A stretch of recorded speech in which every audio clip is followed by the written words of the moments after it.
அஸ்ஸலாமு அலைக்கும் வரஹ்மத்துல்லாஹி வபரகாத்துஹு. அப்போ ஜக்காத்து கடமையாவதற்கான குறைந்தபட்ச அளவு 85 கிராம் தங்கம் அல்லது அந்த 85 கிராம் தங்கத்தினுடைய மதிப்பு இருந்தால் ஒருவருக்கு ஜக்காத்து கடமையாகும் என்று சொல்வதற்கு ஹதீஸ் ஆதாரம் என்ன அப்படின்னு கேட்கிறார். இப்போ இந்த மசாயிலை பொறுத்தவரையில ஒரு நீண்ட கால சர்ச்சை இருந்த ஒரு மசாயில். ஏன் சர்ச்சை என்றால், நபிகள் நாயகம் ஸல்லல்லாஹு அலைஹி வஸல்லம் அவர்கள் ஒரு மனிதருக்கு எப்போது ஜக்காத்து கடமையாகும் என்ற வரையறையை நமக்கு சொல்லி இருக்கிறார்கள். அந்த வரையறை எப்படி ஹதீஸ்களில் இடம்பெற்றிருக்கிறது என்றால், நபிகள் நாயகம் ஸல்லல்லாஹு அலைஹி வஸல்லம் அவர்களுடைய காலத்திலே இந்த பணப்புழக்கம் என்பது இல்லை என்ற காரணத்தினால தங்க காசு, வெள்ளி காசு, அதே போல ஆடு மாடு உணவுப் பொருட்கள் இது போன்ற பரிமாற்றம் அல்லாஹுடைய தூதர் அவர்களுடைய காலத்தில் இருந்ததுனால இந்த ஒவ்வொரு வகையும் எவ்வளவு ஒரு மனிதரிடத்தில் இருந்தால் அவர் செல்வந்தராக கருதப்படுவார், ஜக்காத்து கடமையாவதற்கான வரையறைக்குள்ளே வந்து விடுவார் என்று நபிகள் நாயகம் ஸல்லல்லாஹு அலைஹி வஸல்லம் அவர்கள் இதற்கான வரையறைகளை நமக்கு சொல்லி இருக்கிறார்கள். ஒரு இடத்துல ஆடு இருந்தால் எத்தனை ஆடு இருந்தால் எத்தனை ஆடு ஜக்காத்து கொடுக்குவதற்கான கடமையா அவருக்கு ஆகிவிடும். மாடு எத்தனை இருந்தால் அவர் ஜக்காத்து கடமைக்குள் வருவார். ஒட்டகம் எத்தனை இருந்தால் அவர் ஜக்காத்து கடமைக்குள் வருவார். அதே போல விவசாய பொருட்கள், பேரித்தம்பழம் என்று ஒவ்வொன்றும் எவ்வளவு இருந்தால் அவர் ஜக்காத்து கடமைக்குள்ளே வந்து விடுவார். தங்கம் எவ்வளவு இருந்தால் ஜக்காத் கடமைக்குள் வருவார், வெள்ளி எவ்வளவு இருந்தால் ஜக்காத் கடமைக்குள் வருவார் என்று இப்படி ஒவ்வொன்றுக்கும் அல்லாஹுடைய தூதர் அவர்கள் வகை பிரித்து விட்டு சென்றிருக்கிறார்கள். ஆனால் நம்முடைய காலத்தை பொறுத்தவரையிலே பணப்புழக்கம் இருக்கின்ற காலகட்டம். ரூபாய் தாள்களை புழங்கிக் கொண்டு இருக்கிறோம். அது சொத்து மதிப்புகளாக ஒவ்வொருவரிடத்திலும் இருக்கிறது. அப்ப இந்த ரூபாய்களுக்கு எந்த அடிப்படையிலே நாம் ஜக்காத்தை தீர்மானிப்பது? ஒருவர் சொத்து சேர்த்து வச்சிருக்கிறார், பணமாக பேங்க்ல சேர்த்து வச்சிருக்கிறாரு, இவருக்கு எந்த அடிப்படையில் ஜக்காத்து கடமையாகும், இவர் எந்த அடிப்படை எவ்வளவு பணம் இருந்தால் ஜக்காத்து கொடுப்பதற்கான தகுதியை பெறுவார் என்கின்ற ஒரு கேள்வி வந்து நிற்கிறது. அதே போல அல்லாஹுடைய தூதர் அவர்கள் வகை குறிப்பிடாத பல செல்வங்கள் இன்றைக்கு ஒரு மனிதரிடத்தில் இருக்கிறது. அவரிடத்தில் அந்த செல்வம் எவ்வளவு இருந்தால் அவர் ஜக்காத்து கடமைக்குள்ளே வருவார். ஏனென்றால் அல்லாஹு தஆலா திருமறை குர்ஆனிலே இந்த ஜக்காத்தை பற்றி குறிப்பிடுகிற பொழுது ஹுஸ் மின் அம்வாலிஹிம் சதகா, மக்களுடைய செல்வத்திலிருந்து சதக்கா என்ற தர்மத்தை, ஜக்காத் என்ற தர்மத்தை நீங்கள் எடுங்கள் என்று அல்லாஹுடைய தூதர் அவர்களுக்கு அல்லாஹ் கட்டளையிடுகிறார். அப்ப அனைத்து செல்வங்களுக்கும் ஜக்காத் நிறைவேற்ற வேண்டும் என்ற ஒரு கட்டளை, கடமை ஒவ்வொரு முஸ்லிமின் மீதும் இருக்கின்ற காரணத்தினால் அந்த செல்வங்கள் எவ்வளவு இருந்தால் ஜக்காத்து கொடுப்பதற்கான கடமைக்குள்ளே அவர் வருவார் என்கின்ற ஒரு கேள்வி இருந்து கொண்டிருந்தது. அப்ப அதற்கு என்ன முடிவு எடுக்கப்பட்டதுன்னா, ஆரம்ப காலத்துல தங்கத்தை அடிப்படையாக வைத்துத்தான் பொருளாதாரம் என்பது நிர்ணயிக்கப்பட்டது. இப்போது ஒவ்வொரு நாட்டிலையும் தங்கத்தை கவனிப்பது இல்லை என்றாலும் ஆரம்ப காலத்துல தங்கத்தை அடிப்படையாக வைத்துதான் பொருளாதாரத்தினுடைய நிர்ணயம் இருந்தது. அப்ப அந்த அடிப்படையில தங்கம் என்பது ஒரு ஸ்டாண்டர்டாக ஒவ்வொரு காலத்திலும் இருக்கிறது. மற்ற மதிப்புகள் நபிகள் நாயகம் ஸல்லல்லாஹு அலைஹி வஸல்லம் அவர்கள் எந்த வகைகளை குறிப்பிட்டார்களோ அந்த வகைகளுடைய மதிப்புகள் ஒவ்வொரு காலகட்டத்திலையும் குறைந்து கொண்டே வருகிறது. ஆனால் தங்கத்தினுடைய மதிப்பு மட்டும் அன்று முதல் இன்று வரை ஒரு ஸ்டாண்டர்டான மதிப்பு பெற்றிருக்கிறதுனால இவ்வளவு தங்கம் இருந்தால் ஒருவர் ஜக்காத் கடமைக்குள்ளே வருவார் என்ற குறைந்தபட்ச அளவு, அதுக்குத்தான் நிசாபுன்னு சொல்லுவாங்க.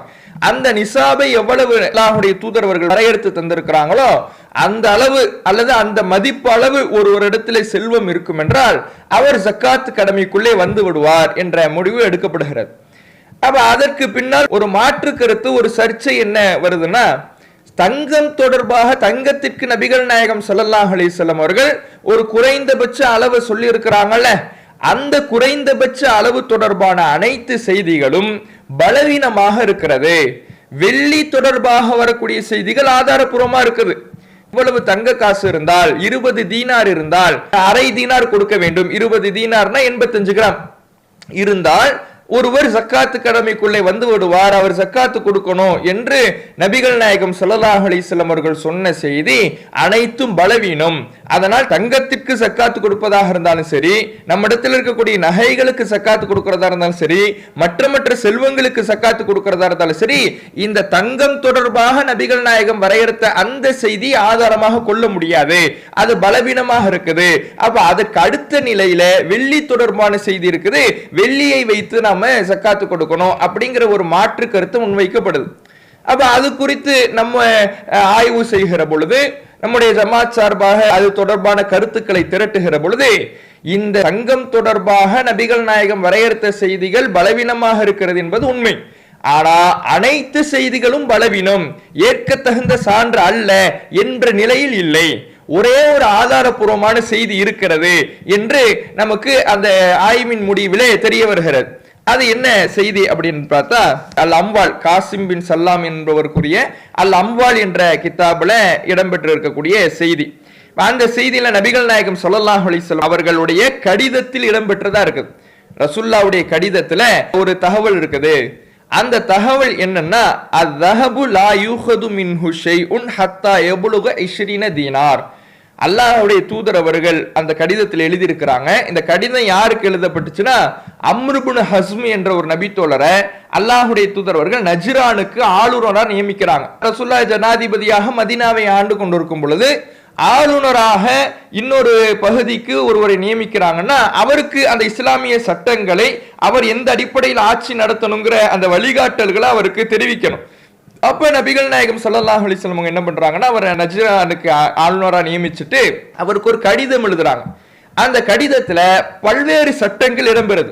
ஜக்காத்து சட்டம் இடம்பெறுது, தியத்து சம்பந்தமாக, ஈட்டு தொகை சம்பந்தமான சட்டம் இடம்பெறுது. இப்படி பல சட்டங்கள் அந்த கடிதத்தில் எழுதி அல்லாஹ்வுடைய தூதர் அவர்கள் அவருக்கு வழிகாட்டல் கொடுக்கறாங்க. ஒரு கவர்மெண்ட் எக்ஸ்சேஞ்சாக நடக்குது. இங்க இந்த இருக்கக்கூடிய ஜனாதிபதியாக இருக்கக்கூடிய அல்லாஹ்வுடைய தூதர் அவர்கள் தான் ஆளுநராக நியமித்த அம்ர் இப்னு ஹஸ்ம் அவர்களுக்கு அங்க கடிதம் எழுதுறாங்க, இஸ்லாமிய சட்டங்களை எழுதி கொடுக்கறாங்க.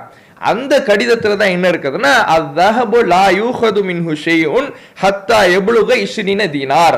தங்கத்துல 20 தீனாரை அடைகிறவரை அதிலிருந்து எந்த ஜக்காத்தும் பெறப்படாது.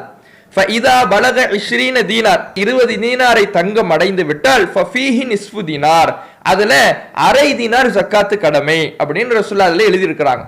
அந்த கடிதத்துல என்ன எழுதி இருக்கிறாங்கன்னா, தங்கத்துக்கு ஜக்காத்து உண்டு.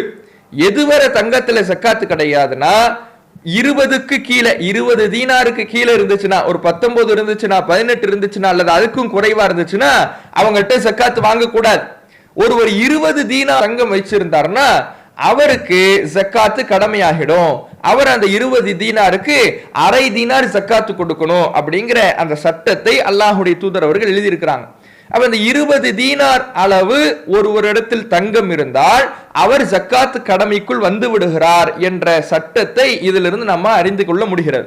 அப்ப இன்றைய காலகட்டத்தில் ஒருவர் 20 தீனார் அளவுக்கோ அல்லது 20 தீனார் மதிப்பு அளவுக்கோ ஒருவரிடத்தில் சொத்து இருக்கும் என்றால் அவர் ஜக்காத்து கடமைக்குள்ள வந்துடுறார். 20 தீனார்னா நம்ம மதிப்பு என்ன, இன்றைக்கு இருக்கக்கூடிய இந்த குவைத்து தீனார் அந்த மதிப்பு இல்லை. நபிகள் நாயகம் ஸல்லல்லாஹு அலைஹி வஸல்லம் அவர்களுடைய காலத்துல ஒரு தீனார் என்பது 4.25 கிராம், 4.25 கிராம் தங்கம் ஒரு தீனார் என்பது. அப்ப 20 தீனார் என்றால் 85 கிராம் தங்கம். அப்ப 85 கிராம் தங்கமோ அல்லது அந்த தங்கத்தினுடைய மதிப்போ ஒருவரிடத்தில் செல்வமாக பொருளாதாரமாக இருக்கும் என்றால் அவர் ஜக்காத் கடமைக்குள் வந்து விடுகிறார். ஜக்காத் கடமைக்குள்ளே வந்து விடுகிறார் என்றால் அவர் 2.5% ஜக்காத் கடமையை நிறைவேற்ற வேண்டும் என்பது இந்த செய்தியிலிருந்து நமக்கு கிடைக்கக்கூடிய ஒரு விஷயம். இந்த செய்தி ஒரு ஆதாரபூர்வமான செய்தி. இந்த செய்தி மற்ற தங்கம் தொடர்பாக வரக்கூடிய மற்ற செய்திகள் பலவீனம் என்றாலும் இந்த செய்தி ஆதாரபூர்வமான செய்தியாக இருக்குது. இந்த செய்தியினுடைய ஒரு முழு விவரம் அதே கித்தாபுல அதே அறிவிப்பாளர் தொடரை கொண்டு அதற்கு முந்தைய செய்தியாக பதிவு செய்யப்பட்டிருக்கிறது. அதுல எப்படி இடம்பெறுதுன்னா, லம்மா அஸ்துஹ்லிஃப உமர் இப்னு அப்துல் அசீஸ் அர்சல இலல் Medina, Umar ibn Abdul Azeez ஆட்சி பொறுப்பேற்ற பொழுது மதீனாவின் பக்கம் ஒரு ஆளை அனுப்புறார். ஒருத்தர் என்ன பண்றாருன்னா அனுப்பி வைக்கிறார். ஏன் அனுப்பி வைக்கிறார்னா, எல்தமிசு கிதாப ரசூலில்லா இலா அம்ர் இப்னு ஹஸ்ம் ஃபி ஸதகாத், நபிகள் நாயகம் ஸல்லல்லாஹு அலைஹி வஸல்லம் அவர்கள் ஜக்காத்து சட்டத்தை எல்லாம் உள்ளடக்கி அம்ர் இப்னு ஹஸ்முக்கு ஒரு கடிதம் எழுதினாங்க. அந்த கடிதத்தை தேடி வருவதற்காக ஒருவரை உமர் இப்னு அப்துல் அசீஸ்ங்கிற ஹலிஃபா அனுப்பி வைக்கிறார். அப்ப அவரு போய் வஜத இந்த ஆளி அம்ர் இப்னு ஹஸ்முடைய குடும்பத்தார்கிட்ட பெற்றுக்கொள்கிறார். உமர் ரலியல்லாஹு அன்ஹு அவர்கள் அவர் ஆட்சியாளராக அவர் ஹலிஃபாவாக இருக்கும் பொழுது அவர் ஒரு கடிதம் எழுதுறார். அந்த கடிதம் உமர் ரலியல்லாஹு அன்ஹு அவர்களுடைய குடும்பத்தில் இருக்குது. அந்த கடிதத்தை நீங்க தேடிட்டு வாங்கன்னு உமர் இப்னு அப்துல் அசீஸ் ஒரு ஆள் அனுப்புறார். அப்போ உமர் இப்னு அப்துல் அசீஸ் 2 கடிதத்தை தேடி ஆள் அனுப்புறார். ஒன்னு ரசூலுல்லாஹ்வுடைய கடிதம், இன்னொன்னு உமர் ரலியல்லாஹு அன்ஹு அவர்களுடைய கடிதம். ரெண்டுத்திலுமே ஜக்காத்து தொடர்பா